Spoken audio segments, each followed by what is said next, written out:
Resisti algumas vezes por compromisso, outras coisas, mas Oswaldinho imitou bem aquela viúva do Evangelho que insistiu com o juiz até que conseguiu.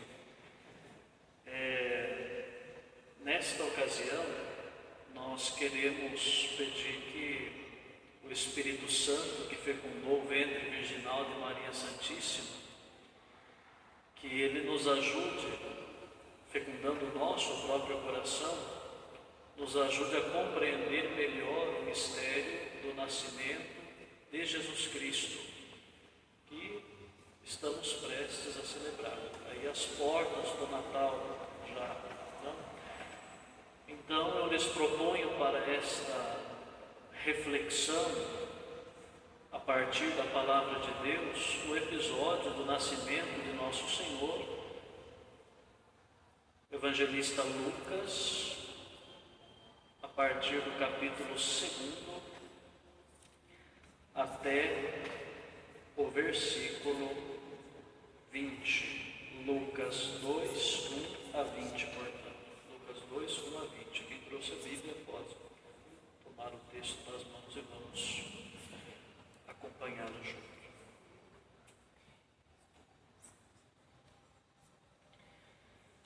Naqueles dias, o imperador Augusto publicou um decreto ordenando o recenseamento em todo o império. Esse primeiro recenseamento foi feito quando Quirino era governador da Síria. Todos iam registrar-se, cada um na sua cidade natal. José era da família e descendência de Davi. Subiu da cidade de Nazaré, na Galileia, até a cidade de Davi, chamada Belém, na Judéia, para registrar-se com Maria, sua esposa, que estava grávida. Enquanto estavam em Belém, se completaram os dias para o parto, e Maria deu à luz o seu filho primogênito. Ela o enfaixou e o colocou na manjedoura, pois não havia lugar para eles dentro da casa. Naquela região havia pastores que passavam a noite nos campos tomando conta do rebanho. Um anjo do Senhor apareceu aos pastores, a glória do Senhor os envolveu em luz e eles ficaram com muito medo. Mas o anjo disse aos pastores: não tenham medo, eu anuncio para vocês a boa notícia que será uma grande alegria para todo o povo. Hoje, na cidade de Davi, nasceu para vocês um Salvador, que é o Messias, o Senhor. E isto lhes servirá de sinal. Encontrarão um recém-nascido envolto em faixas e deitado numa manjedoura. De repente juntou-se ao anjo uma grande multidão de anjos. Cantavam louvores a Deus, dizendo: glória a Deus no mais alto dos céus e paz na terra aos homens por Ele amados. Quando os anjos se afastaram, voltando para o céu, os pastores combinaram entre si: vamos a Belém ver esse acontecimento que o Senhor nos revelou. Foram então às pressas e encontraram Maria e José e o recém-nascido deitado na manjedoura. Tendo-o visto, contaram o que o anjo lhes anunciara sobre o menino. E todos os que ouviam os pastores ficaram maravilhados com aquilo que contavam. Maria, porém, conservava todos esses fatos e meditava sobre eles em seu coração. Os pastores voltaram, glorificando e louvando a Deus por tudo o que haviam visto e ouvido, conforme o anjo lhes tinha anunciado. Palavra da salvação. Glória a vós, Senhor. Eu fiz de propósito a leitura desse relato mais alongado do nascimento de Jesus, porque são justamente esses relatos, primeiro da preparação, entra o nascimento e aqueles que testemunharam o evento por primeiro. São esses relatos que nós ouviremos na liturgia do Natal, desde a vigília até a última celebração da missa do dia 25. Então, de alguma maneira, nós já queremos preparar o nosso coração como uma manjedoura para acolher esse relato feliz, esse feliz anúncio que receberemos no dia 24 e 25 próximos. Mas vamos começar a rezar o texto. O início do capítulo 2, vocês podem acompanhar aí na Bíblia, ele situa o nascimento de Jesus no tempo e na história. O que isso significa? O texto diz: o imperador Augusto publicou um decreto ordenando o recenseamento de todo o império. Foi feito quando Quirino era governador da Síria e cada um ia registrar-se em sua cidade natal. Parece apenas alguns dados a mais no texto, mas é algo muito significativo. Quando Lucas ele começa o relato do nascimento de Jesus, situando-o na história, citando quem era o imperador, quem era o governador, colocando Jesus neste meio, ele quer não outra coisa a não ser essa, dizer que o nascimento de Jesus insere-se na história real da humanidade. Não pertence àquelas fábulas do era uma vez. É fato histórico. E é comprovado não apenas por aqueles que creem em Jesus Cristo, mas pode ser comprovado e verificado até por aqueles que não confessaram o seu nome, que não o seguiram e que, pelos dados da história da própria humanidade, podem constatar que o nascimento de Jesus é feito histórico e se dá justamente no tempo de um imperador específico, de um governador específico, em uma cidade específica, em um acontecimento específico que era o recenseamento. Esse recenseamento era feito geralmente em duas partes. A primeira parte, a pessoa ia registrar todos os seus bens e propriedades, e a segunda parte voltava diante do responsável legal, representante do imperador, para saber qual era a quantia de impostos que deveria pagar. Isso causava muita revolta naquele tempo, e Jesus nasce nesse contexto. Padre, mas até aqui tudo bem. E o que isso tem a ver conosco? Como podemos rezar a partir desta situação do nascimento de Jesus inserido na história da humanidade? Hoje em dia, nós ouvimos e às vezes até falamos de um modo muito negativo a respeito da história do mundo. Por vezes, nas nossas colocações, nas nossas orações, nas nossas homilias, pregações, nós apresentamos a realidade, o mundo, a cultura como sendo algo muito negativo e quase que falamos que a realidade é má em si mesma, esquecendo que tudo é obra da criação de Deus. Quando nós compreendemos a partir do Evangelho que Jesus nasceu em um contexto polêmico, em um contexto de exploração sobre o império específico e um governo específico Deus, através do Evangelho, quer nos mostrar que nós devemos reconhecer que o Senhor Jesus, ao se fazer carne, ao se fazer homem e ao nascer em um contexto específico da história, Ele está assumindo essa história em vista de convertê-la. Portanto, nós que vivemos em uma realidade toda marcada pelo sofrimento, também pela exploração em diversos níveis, familiar, político, cultural, essa cultura que coloca o ter e o prazer como acima de tudo, nós devemos reconhecer que Jesus ele vem e quer nascer e quer se fazer presente precisamente nesta realidade em vista de convertê-la e de transformá-la. Por isso nós devemos ver a realidade não como negativa em si mesma, mas como sendo o cenário, como sendo o contexto, a manjedoura onde Jesus nasce para salvar, para converter, para redimir. Santo Irineu, ele tem uma comparação muito interessante, eu acho, quando diz que o médico ele mostra a sua competência na pessoa do doente, certo? Ele mostra que é capaz quando alguém realmente enfermo, doente, se apresenta diante dele e ele é capaz de dar o tratamento, o diagnóstico, o tratamento e curar aquela pessoa.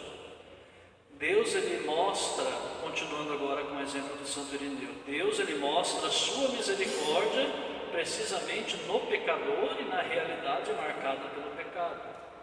Por isso não é à toa que Lucas situa, antes de tudo, a história e o contexto no qual Jesus nasceu. E nós, como rezamos, como encontramos Jesus na nossa realidade marcada pelo pecado? Jesus nasce justamente nesse contexto truculento. E quais são os ambientes quais são os ambientes que nós frequentamos como cristãos?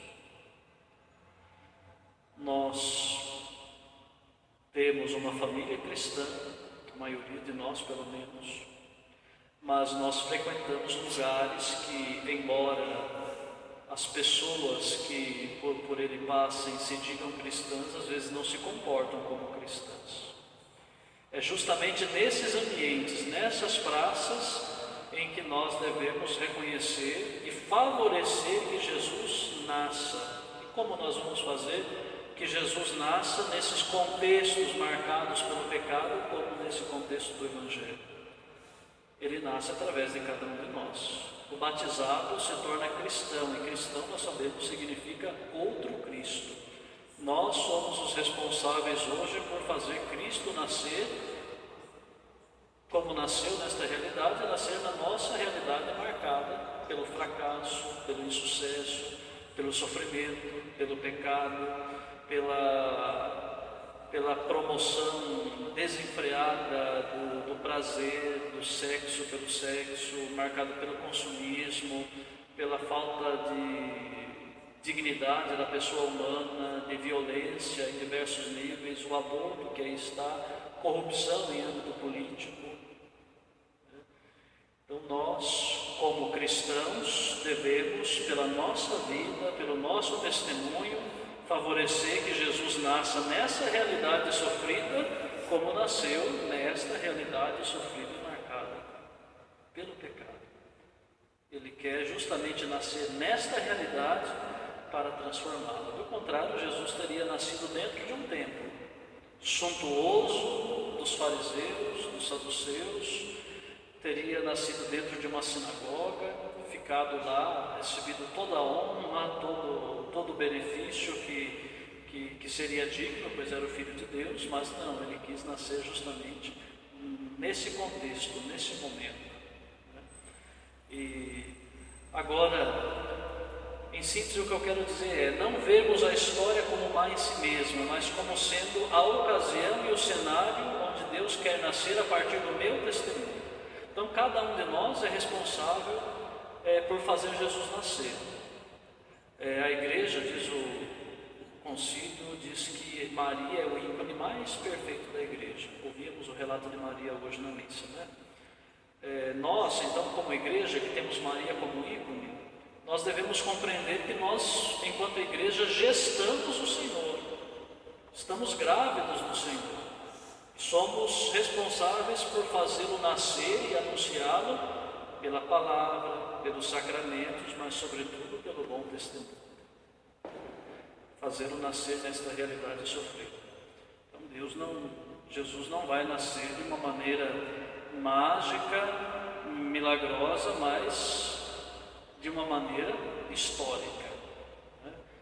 Não tem outro jeito de Jesus nascer. O evangelista mostra que Jesus nasceu de uma maneira histórica, além de todo o aspecto da graça.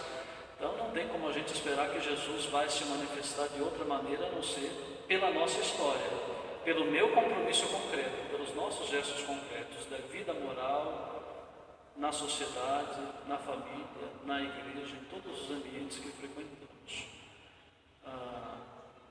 Então, que vejamos essa história como ocasião para mostrarmos o Cristo que vem para nos salvar e para nos redimir.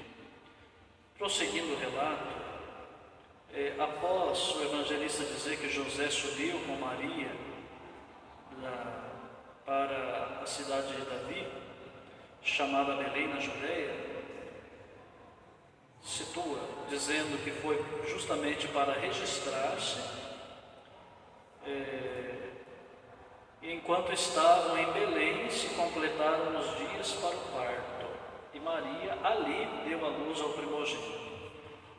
Um imperador convoca um recenseamento. José sai com Maria para cumprir uma obrigação social.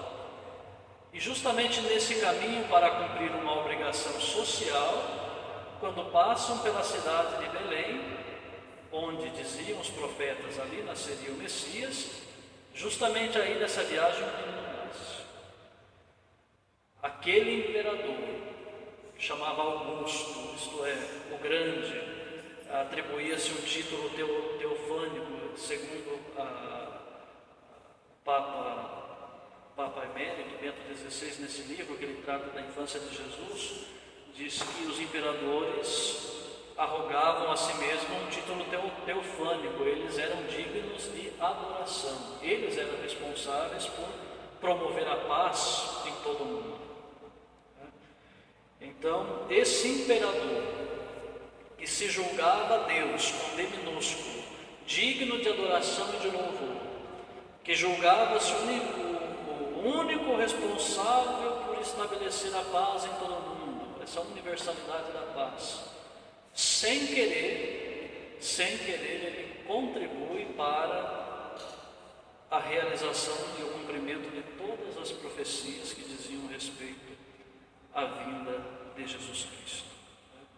Aquele que queria ser o centro acabou favorecendo com que as profecias a respeito do Messias se cumprissem e o Salvador viesse até nós. E de fato, Jesus nasce justamente nesta viagem para o recenseamento. E Maria, ela, após dar à luz, o enfaixa, o coloca na manjedoura, pois não havia lugar para eles.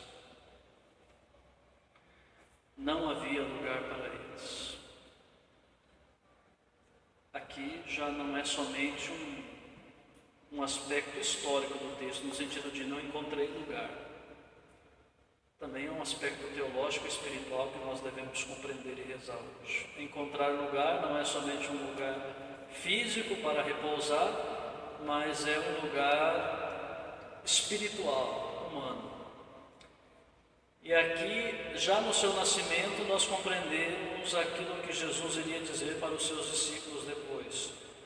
Os pássaros têm ninhos, as raposas têm tocas, mas o Filho do Homem não tem onde repousar a cabeça. Já no seu nascimento foi assim. Não havia lugar para ele. Faz compreender o que Jesus diria e ensinaria para os seus discípulos e a nós. Quando vocês partirem em missão, não levem 2 túnicas, levem uma só, comam daquilo que lhe oferecerem. Isso é próprio de alguém despojado, desinteressado das coisas, interessado unicamente no projeto do reino.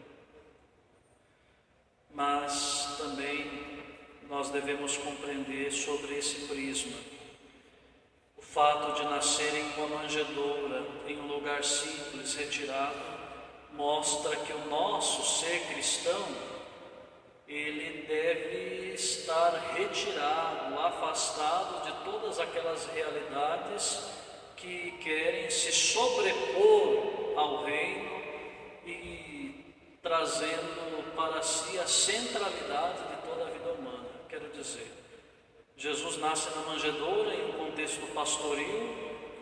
Ele não nasce em Jerusalém, ele não nasce no grande centro político. Dar Jesus e o mistério que ele nos revela em seu nascimento, nós devemos nos retirar de todo o desejo de sermos o centro.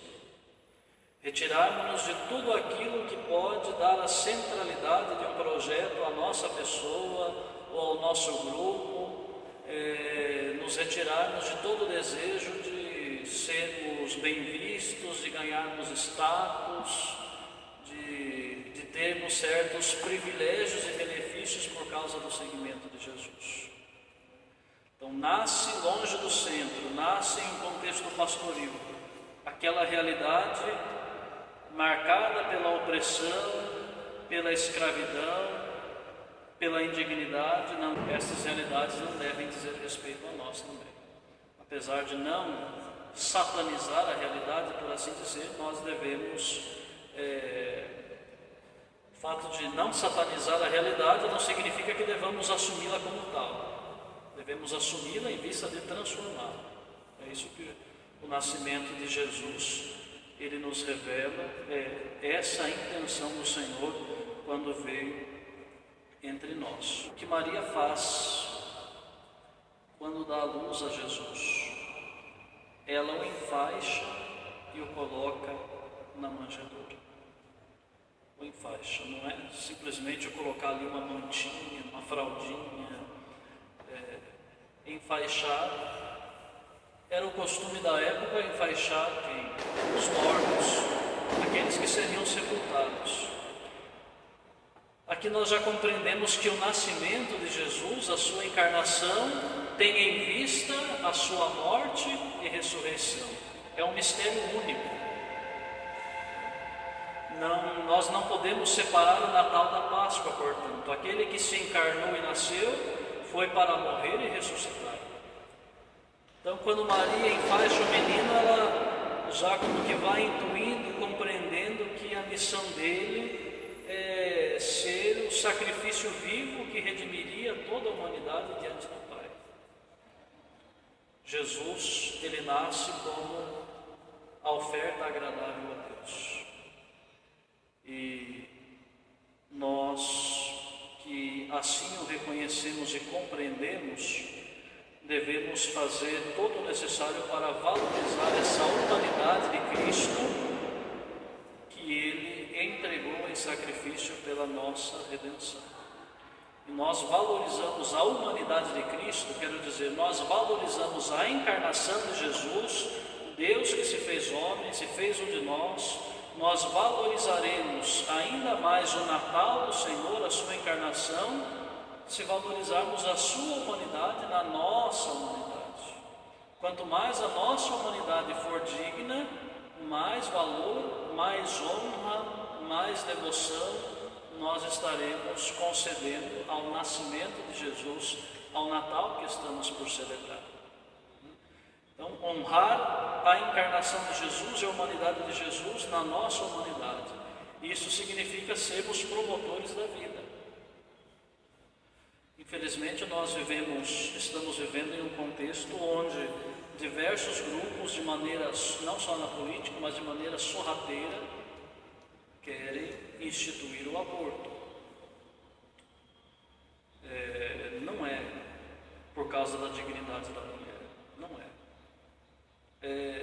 Claramente a indústria farmacêutica que banca os nossos muitos não todos, mas muitos de nossos políticos, de maneira corrupta, que quer um pretexto a mais para vender medicina, medicamentos, legalizar um procedimento a mais que vai favorecer lucros. Se nós defender a vida não é simplesmente dizer não, eu sou contra. Defender a vida é argumentar em favor da vida. Então somos cristãos, não basta dizer eu sou a favor da vida, eu devo defendê-la de todos os modos. Quando eu encontro um amigo ou uma amiga que está com essa ideia um pouco deturpada a respeito da dignidade da vida, que está inclinado a defender o aborto, eu sou responsável por encontrar argumentos em favor da vida. É dessa maneira que nós estamos valorizando a humanidade de Jesus na nossa.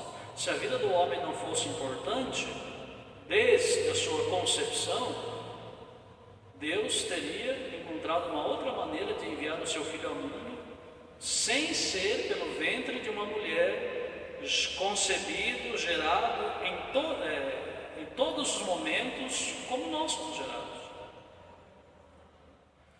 Teria escolhido uma outra maneira, mas escolheu precisamente essa. Jesus também foi um feto, Jesus também foi embrião. Não veio de uma maneira mágica e simplesmente aconteceu, saiu do ventre de Maria e aí está. Não. Passou por... A sua encarnação diz respeito a todas as etapas da formação e constituição de um ser humano. E reconhecendo essa sua humanidade, devemos ser promotores da vida. Ou não somos seguidores de Jesus, ou não somos seguidores de Jesus. E valorizamos a humanidade de Jesus cada vez que nós dobramos os joelhos para rezar por esta realidade histórica, como aponta o evangelista. Rezar pela história, rezar pelos corruptos para que se convertam, rezar pelos interessados na cultura do aborto para que se convertam, rezar pelos que não tiveram o direito de nascer e foram abortados, fazer como que um ato de desagravo em favor destes, porque ofende muito o coração de Deus. Rezar pelas mães que em situações tão deprimentes se submetem a esse tipo de procedimento, para que compreendam que o fato, um aborto não tira o mérito de ser mãe. A realidade é essa. Pode ter abortado, mas é mãe. É mãe. Pode ter sido no primeiro dia, com a famosa pílula do dia seguinte. Nem ficou sabendo que engravidou. Pobrezinha. É mãe e não sabe. Então, vamos, neste Natal, nos comprometermos com o Evangelho de assumirmos a nossa história marcada pelo sofrimento, como Jesus nasceu em uma história marcada pelo sofrimento, e valorizarmos a humanidade de Jesus, a sua encarnação, nascimento entre nós, valorizando a nossa própria humanidade e defendendo a vida em todas as suas etapas, desde a concepção até o seu termo natural. E quando nós falamos em defender a vida, a gente não fala só do aborto. Quantos países que já têm o aborto aprovado agora estão querendo aprovar a eutanásia? Então onde a gente vai parar? Vai chegar um momento que, desculpem a brincadeira, não sei se é o momento, né? Nós seremos lembrados como os dinossauros são lembrados hoje, né? Existiu em alguns milhões de anos uma raça chamada humanidade. Quem acabou com ela? Ela mesma. Ela mesma. Então hoje se luta pelo aborto, amanhã se luta pela eutanásia. Nós estamos lutando contra nós mesmos. Eu digo nós porque nós estamos inseridos nessa humanidade, nesse grupo que pretende eliminar a própria vida dos semelhantes. E a eutanásia também está debaixo do nosso nariz, a gente não percebe. O nosso sistema de saúde que não defende a vida dos nossos idosos e enfermos, por exemplo, e não defendendo acaba adiantando a sua morte. Também é falta de dignidade, também é um atentado contra a humanidade do homem e um atentado contra o Natal de Jesus. Então, nesse Natal, como gesto concreto, rezarmos por essas realidades. Nós percebemos assim que o nosso contexto, marcado por essas tantas situações, não é em nada diferente desse contexto onde Jesus nasce. Em nada diferente. Herodes também queria perseguir para matar o Jesus logo na sua infância. Então, não é que a gente está numa realidade diferente da de Cristo. E se não é uma realidade diferente, então nós podemos atuar conforme o Cristo, apesar de todas essas dificuldades. Ele cresceu em um contexto específico e atuou bravamente para promover o reino.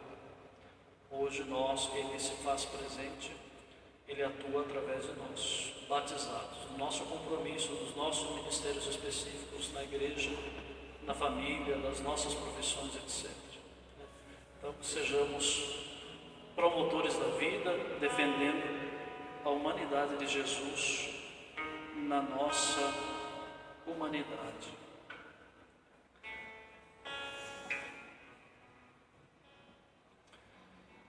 Para terminar, só lembrar dos pastores.